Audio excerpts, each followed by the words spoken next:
Welcome to a summer edition of the Varsity Podcast. Justin, Barney, Sponge Franklin.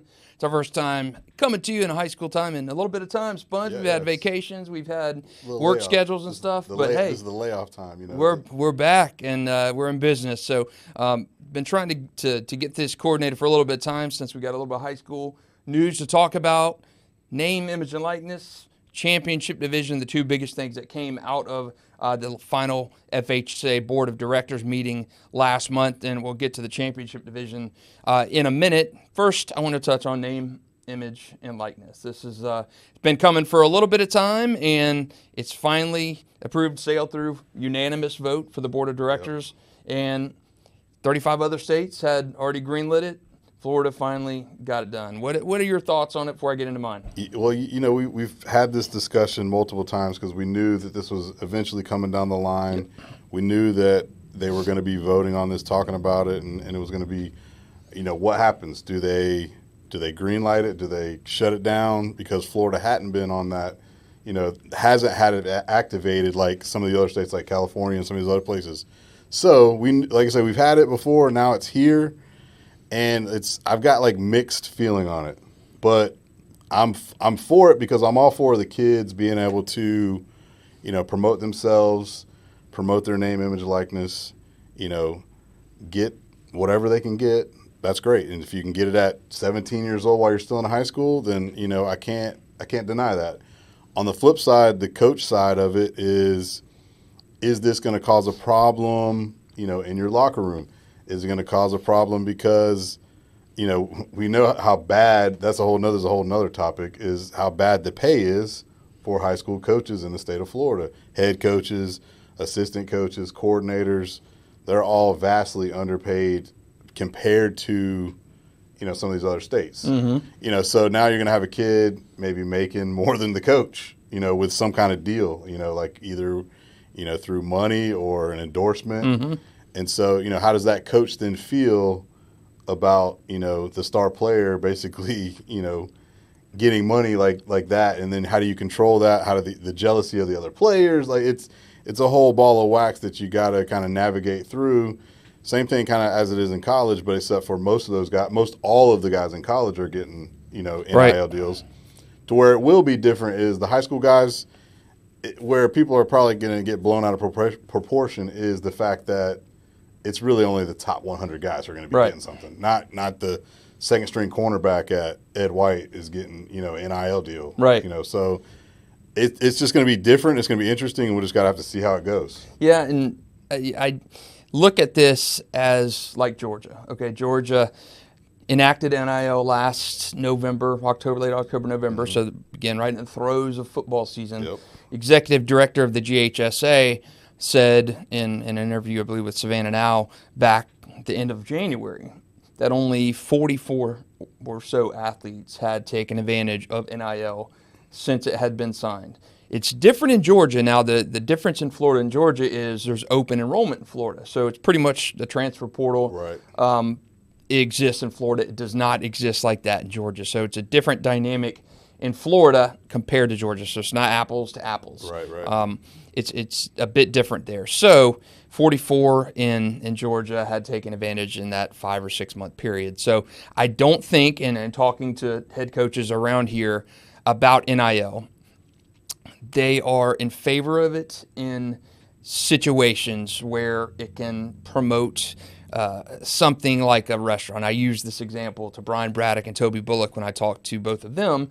Hey, if the offensive line at your school is going to be sponsored by Sonny's, right, then, hey, that's great, know? And a lot of these NIL deals that kids are going to sign and coaches beyond those two have agreed are going to be tied to social media. Because, again, when you're talking about NIL, it's what can your kid do for the company? Right, exactly. So self-promotion for not only themselves, but then they're putting your brand on their back. Right. They're putting their brand on their chest, to say, hey, I'm X player. I'm a 5-star. I'm going to go to play, big-time college football. I'll put your brand, I'll rep your brand for you, and then what's the return and all that stuff. Right. So you're talking about kids with high visibility social media accounts. Right, exactly. You're talking about kids with 10,000 followers on social media. Right.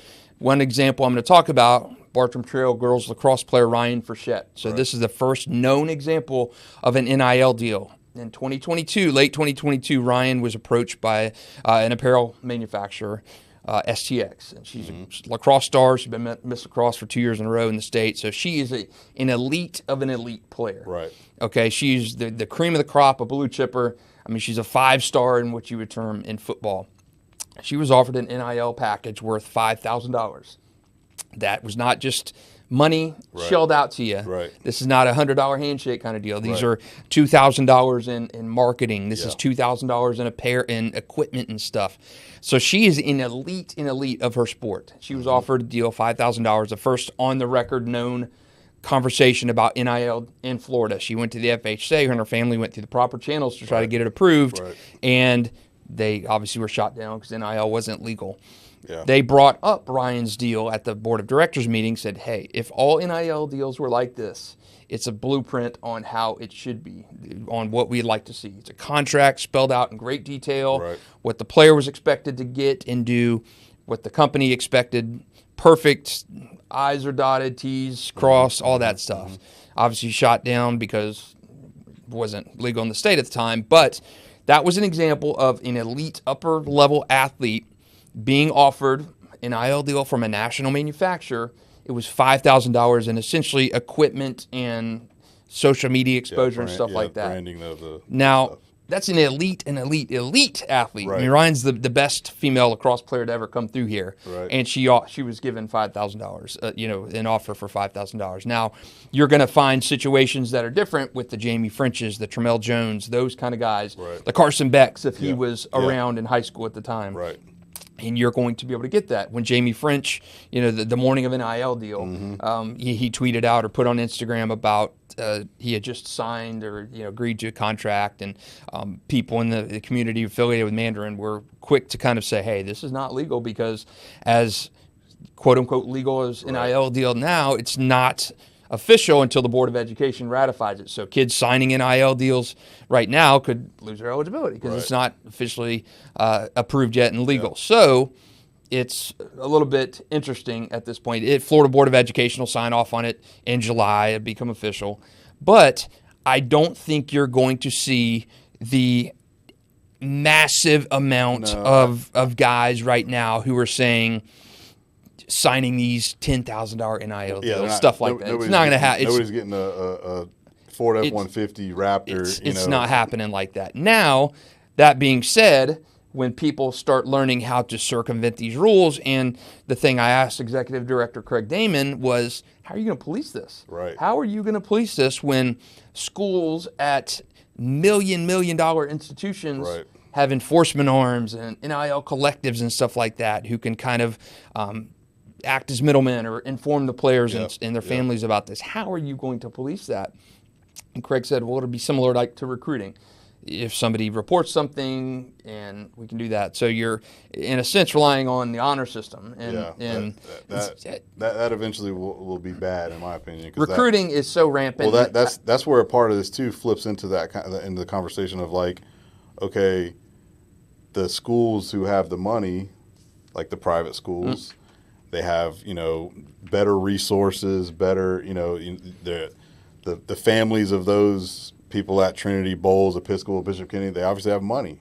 So if there's a donor or somebody who gives money to the football program, maybe it's not like they have a collective or something, but what if they said, hey, Coach so-and-so, he's like, I can put up a couple of $1,000s. Let's see if we can get some kids to transfer over here. Not in, you kind of set up some sort of like I say, just like the transfer portal of college football. Why are these guys jumping from school to school?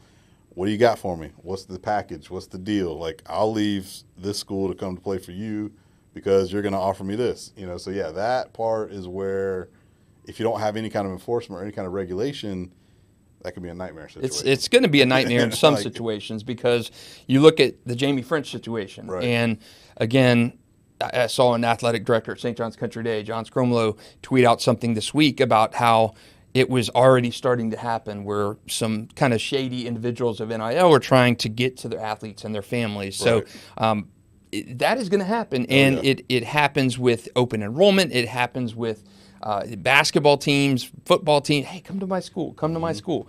It is going to happen. And right now the laws are new, and you don't know anything about it right now. So when people learn how to circumvent that, it will become a serious problem. And I do think we will see serious problems emerge very soon when people begin to navigate this and say, I could get around this. Or, hey, our booster club, why don't we split off a faction of our booster club and we could be the networking arm, collective, I think there will be issues, but there are already issues. There are already issues in terms of open enrollment, and people hate the public and privates and stuff like that. Yeah, all that's still there, but The transfer portal in Florida is far worse than NIL will ever be. In 2017, the state signed and made law that Florida kids could go anywhere, and not just within district. This is across county lines. If you wanted to go to school in Miami down here and you had transportation, you could do that. And that's an issue. That's akin to what the NCAA has and has made such an issue. And again, some people love the transfer portal. Other people hate it. Lawmakers love it because it's school choice, it's parent choice, and all that stuff. And I think if it was, you took the athletic component out of it, it's probably good. Parents and kids love to be able to transfer to. If you're in a district in a failing school, hey, I'd love to transfer from a school in Duval County to go to one in St. John's because it gives me a better education. So on that front, it's good. But when you add the athletic component into it and the view of inducements and super teams and stuff, it becomes a problem. And you've seen that with private schools. I mean, at Trinity, Bowles in the 90s. I mean, so many of these schools, and again, private schools have always had an unfair advantage. They always will, because when you're basing your enrollments, you can go out and recruit kids to come to your school to pay because, hey, paying students and families support your school and keep it in business. So again, privates and publics have always been different. They always will be. There's nothing wrong with that because if you want a private school Christian education, hey, that's fine. But it presents a problem when the athletic component is involved. And we've seen these super teams at Bowles, at Trinity, at University Christian. Over the years, 3 of the most successful high school football programs in the state benefit off kids, pulling kids from different communities and stuff that just didn't have that baked-in advantage of neighborhood schools. But so that's always been an issue. People have hated that. That issue to me has gotten a little bit kind of swept up a little bit more with the kind of the open enrollment. But I do think NIL will become an issue for some programs. I don't think it's going to be widespread. I don't think it's going to be as crazy just because of, again, going back to what I said before, the whole deal of really the top 100 guys who are the guys who are really going to go play big time college football. Those guys are your 4- and 5-star guys who are already getting looked at NIL style to get them to come to the college. So they're already getting that kind of look. So you might as well, somebody's going to extend them something to keep them happy in high school or whatever. But I just don't think it's going to be anything crazy deals, like thousands and thousands of dollars. Like going back to what you're saying about the lacrosse, is this kind of started too, even in the 7-on-7 world. Pro Impact, when we got Adidas deal, inked, several years ago and had it for several years to where they basically supplied us thousands of dollars worth of gear for the kids to wear at tournaments. So their whole thing was the marketing of, I know you have 4- and 5-star kids on your team. They're going to wear Adidas. They're going to rep the brand. And that's basically, that's what their goal was. And the same thing goes for some of the other apparel, Battle, Under Armour, Nike, whatever, whoever it is. If those people want to jump on and say, hey, I want this kid to wear this stuff during the off season, or just, like the American Eagle thing with Vernell and Jamie, it's like, okay, they got this deal. So you get some free clothes, you get gift cards for clothes for the school year or something. I don't, whatever it is. And so I don't think it's going to run rampant again to where it could get dicey.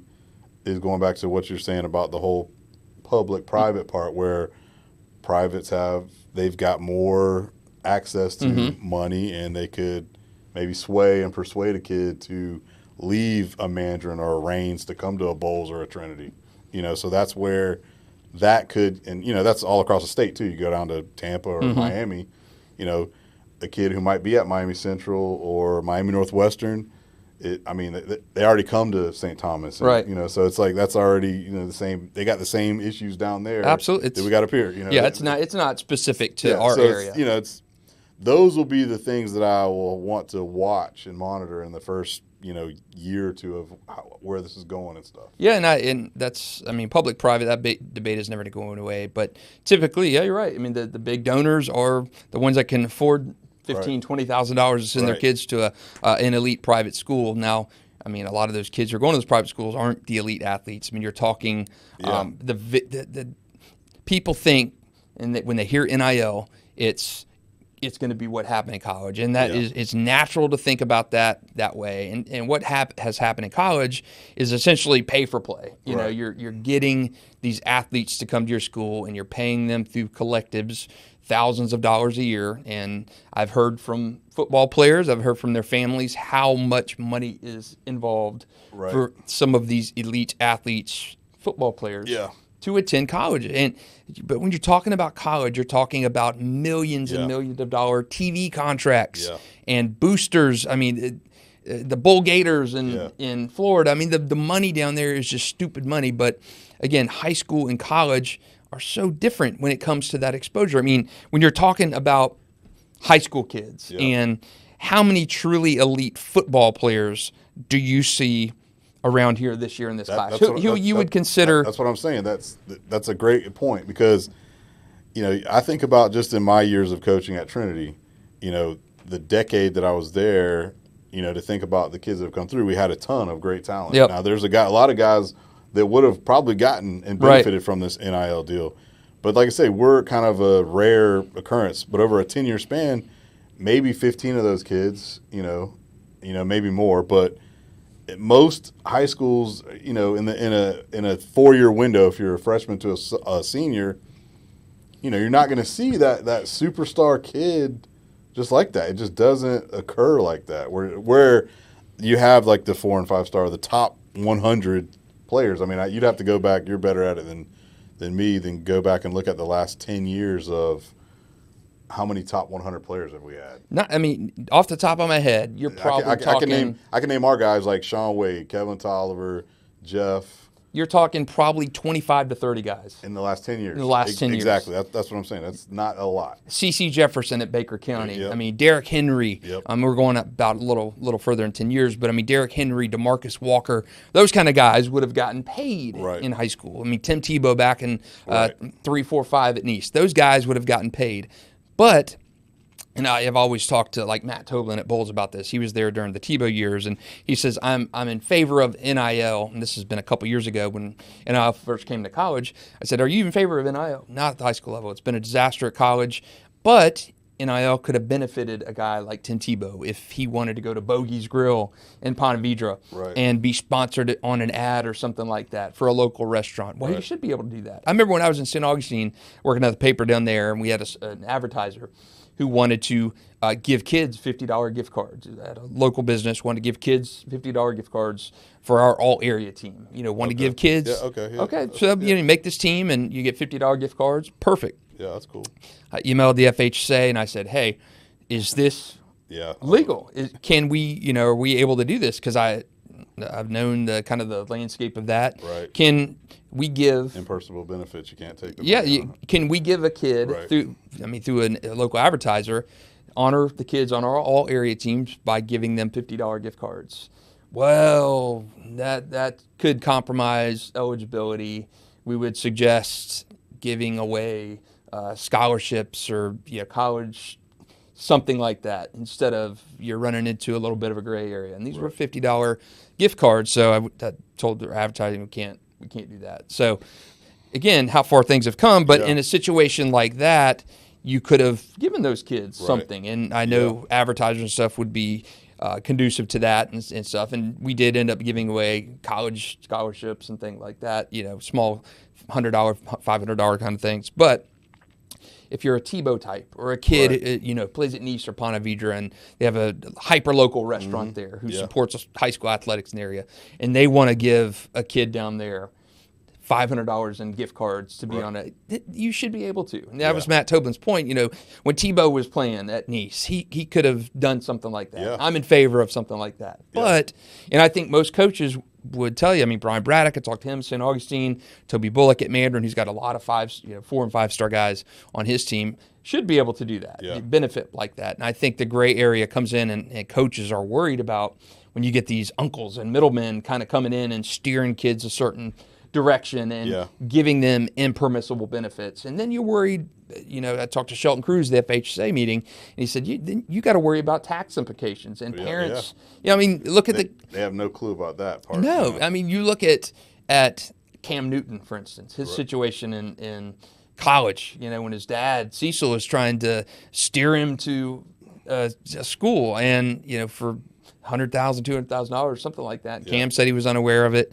So I do think you will see situations like that, not on the level of Cam Newton kind of thing. Yeah, that's what I'm saying. We're not going to get to the level of, guys are getting, like I said, trucks and Mercedes-Benz and, to where your coach is driving his, whatever GM tracker, like Coach Green, that you got guys coming up in the brand new Mercedes truck or whatever. And I think that's people. That's what's happening in college. That's what's happening in college. Carson signed a deal and he's got a brand new Mercedes and or Lambo. He got the Lambo truck. So, that's you're pretty sick. Talking. But he's about to be the top 10 pick in the draft next year too. And you're talking about visibility at a college, a national brand, the University of Georgia versus. So let's say for instance, Mandarin is loaded this year, no doubt. They've got Drake Stubbs, our returning player of the year, Jamie French, Tramel Jones, those guys. So the natural thought would be, man, these guys are going to rake in the money. Right. And I do think you will see guys like the Jamie French, like the Tramel Jones, maybe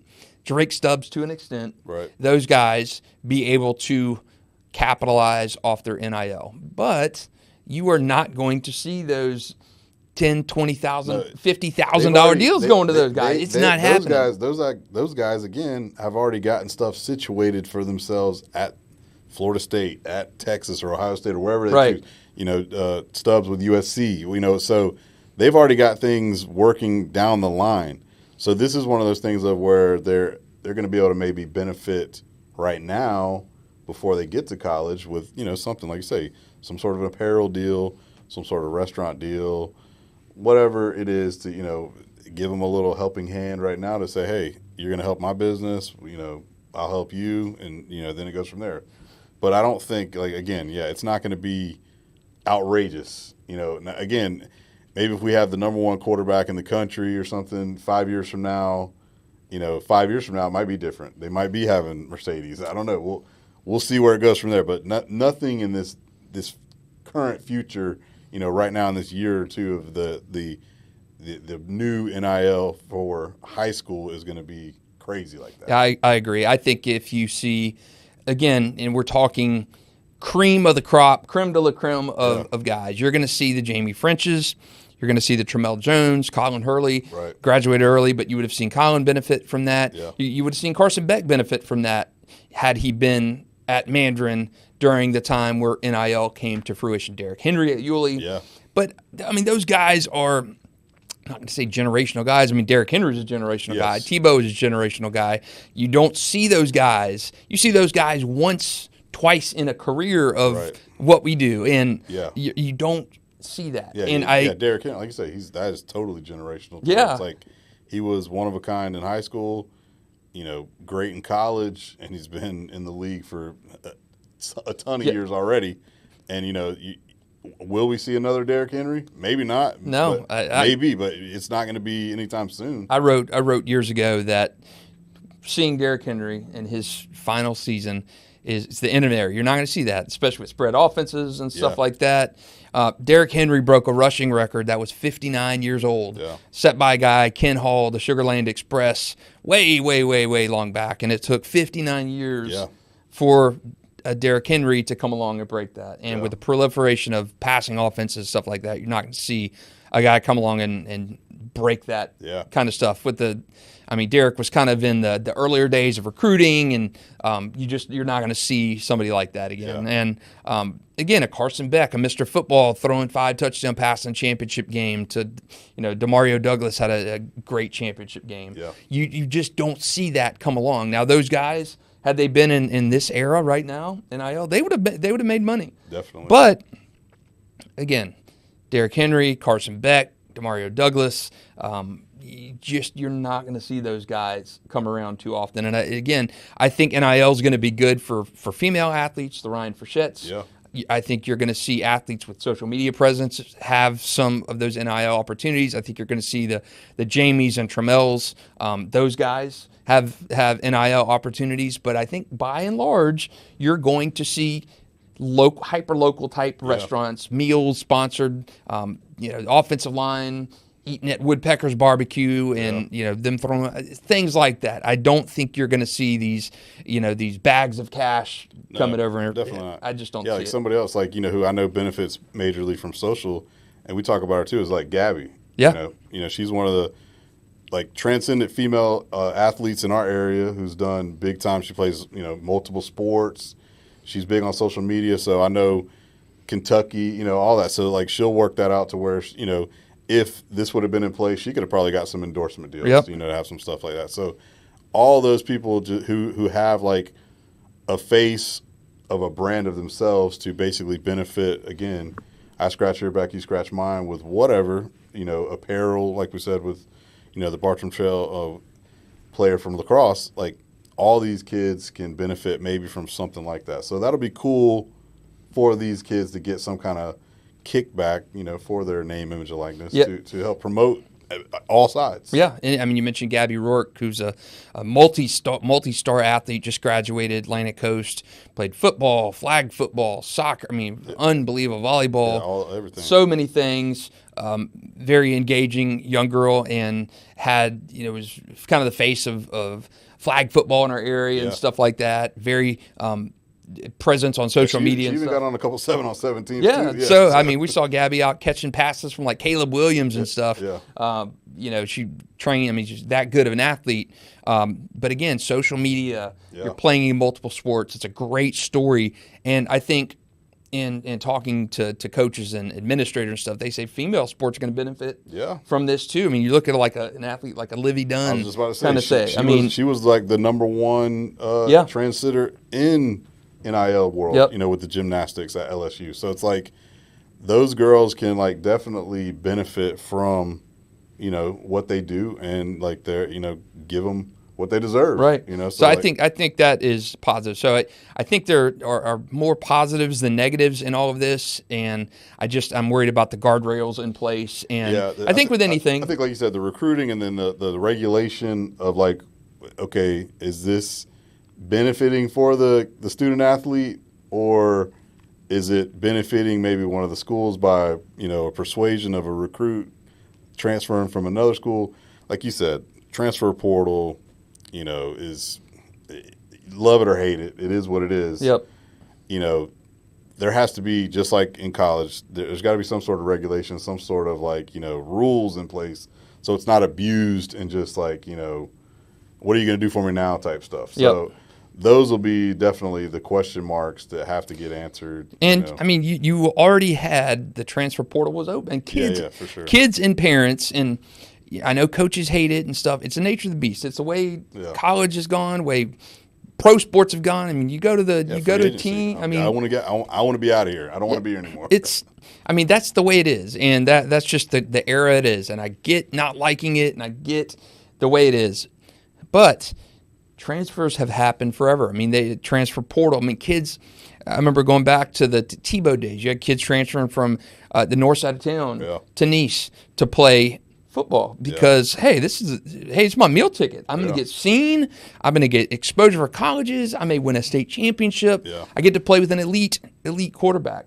And kids and parents are not stupid. Kids and parents are more savvy now than they've ever been. 100%. And they want to go where the success, the exposure, a chance to start, a chance for a state championship. They are not stupid. So I've said this before, and I remember people hated me for saying it back when Tebow was at Nice, because Tebow went to a team that was 2-8 the year before, terrible homecoming game all the time, and he went there because he had an opportunity to start. He was playing defense at Trinity Christian. Yep. He wanted. Plus, V-Man was running wing T. So yeah, he wanted. He was going to throw it 3 times a game, so he's like, no. Tebow wanted a chance to start and play quarterback, play offense, play on a team that threw the ball a little bit. He found a coach, and Craig Howard, that was willing to do it at a program that was downtrodden and bad, and came in. He was starting from day one, and he won a state championship and became one of the biggest, most high-profile players in our area history, for sure. Totally. So kids are not stupid. Parents are not stupid. Yeah. They're savvy, they're smart, and I've always said the best programs recruit themselves through visibility, through other players, through success. And again, it's a sign of the times. And I don't think that NIL, I do think it will benefit a lot of kids and parents. But again, the Georgia metrics suggest that, hey, not a lot of that right off the bat. So I do think it will benefit, and I do think it will help female athletes. I think it will give the elites a chance to do that. And I think that's going to be big. I don't think it's going to be widespread, rampant bags of cash anywhere. So I think it's a sign of the times. And again, it is where it is. But it will be interesting to see how that plays out. The other thing is we switch gears into the other component of the final board of directors meeting. Championship division, open division, whatever you want to call it. It was pushed off a couple years. So in 2026 now, it will take the top 8 teams and put them, top 8 teams in the state, and push them into their own division, their own bracket. And this is done as a way to kind of address some of the competitive equity issues that we've seen in a lot of the major team sports. You've got these monster heavyweight programs, the Chaminades in football, the Miami Central, the Plantation American Heritage, the Cocos, those guys running roughshod over schools that cannot compete with them. And suburban metro in football, I think it worked in a sense. It created more opportunities for those suburban schools, the Bradfords, the St. Augustines, the Mainlands, those guys, to kind of have more of a level playing field. That went away and reintroduced back kind of the old playoff system, 1A through 7A or 1A, whatever it is, and brought that back. So I'd say out with the new, in with the old, and that's what happened. Championship division aims to kind of push those blue bloods, in a sense, into their own division. So in 2 years, you're not going to have a chance to opt out, and that was in the initial draft. Hey, I don't like being able to. Okay, so I do remember us talking about that part. Pushing these teams in there. But again, in football, you're going to push the Plantation American Heritage. You're going to push the Gainesville Buchholz, who would have qualified for a championship division this year, into that. You're going to push those guys in there, and you're going to say you're not going to beat up on the normal guys. You're going to have to play. You're going to have to play teams like you. And that's the board's answer to competitive equity. Do you like it? Do you hate it? No, I love it. I think like we talked about it at the end of last year when the playoff run was going. And they had first discussed this, and it was like, okay, we pulled up who the 8 teams would be in at that time, who the matchups would be, and it was like, man, if this was to really be this year, these would be some great matchups. This would be a couple good games where you'd be like, yeah, we know that Coco's going to get to the state championship. They're not just going to just run through everybody. They'd actually have to play a St. Thomas Aquinas, a Miami Northwestern, some of those teams that would be normally, they wouldn't even see because they're in different classifications. So I think definitely, because we always, at Trinity, we were always thought of, you guys suck, y'all are 3A, y'all are 1A, y'all don't play nobody. That's why I love when V-Man started scheduling, big dogs, the IMGs of the world, the higher classification teams throughout the state. So we'd actually play somebody, and then the playoffs were like cake. But now we always would be like, man, I would love to see what we'd be like if we'd had to play Miami Central that year. Would we have a chance, or would they just blast us?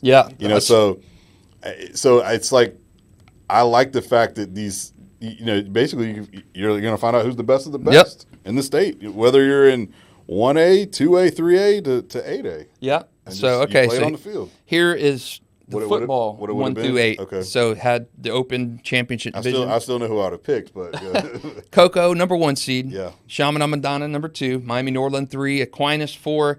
Clearwater Central Catholic, 5. Lake Mary, 6. Gainesville Buchholz, 7. Plantation American Heritage, 8. Yeah. So See I remember having this conversation. See that only 2 state champs in that bunch. Clearwater Central Catholic should not be in there. Or, I don't think they were one of the top 8 teams. And they got murdered in their championship game by Chaminade. I still think Chaminade would have won the whole thing Yes. no matter what. But, even like Lake Mary, that's who Mandarin beat in round 1. Right. And so, Mandarin made it all the way to the state championship. So this is where you're going to get your gripes of saying, well, we didn't make it to the top 8, but we were number 12 or something and we should be in and all that. Just kind of so it's no exact science and perfect.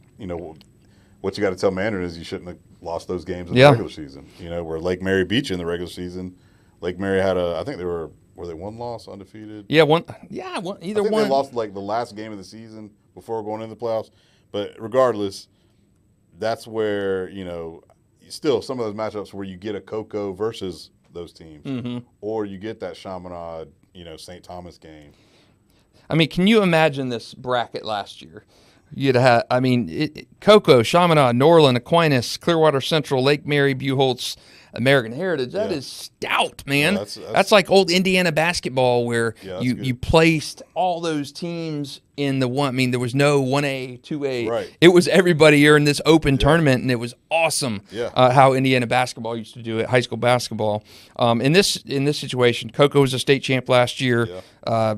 Chaminade was a state champ. Chaminade is just an absolute monster. Yeah. And I still think Chaminade, like you said, would have won that. Aquinas, so you got these cream of the crop guys. Yeah. And again, these are the guys that have, the exception of a Clearwater or Lake Mary, that have dominated high school football over the last 10, 15 years. So I think it creates that division where it's okay, you guys aren't going to be able to smash to pieces. There's no way Chaminade should be playing with the UCs and the Trinities. Right.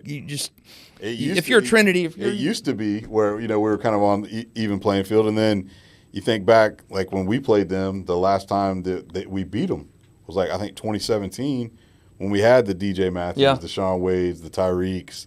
We had the fully loaded team where they were kind of just coming up, and they were still good. They had several D1 players on that team that we beat, but it kind of flipped to where they started getting all the studs. All those kids were leaving the inner city schools down there, the Centrals and the Northwesterns, to go play at the private school. And they started getting the 5-stars like the Jeremiah Smiths of the world and the quarterbacks. And so they started loading up. And, it kind of flipped to where, Trinity kind of fell back a little.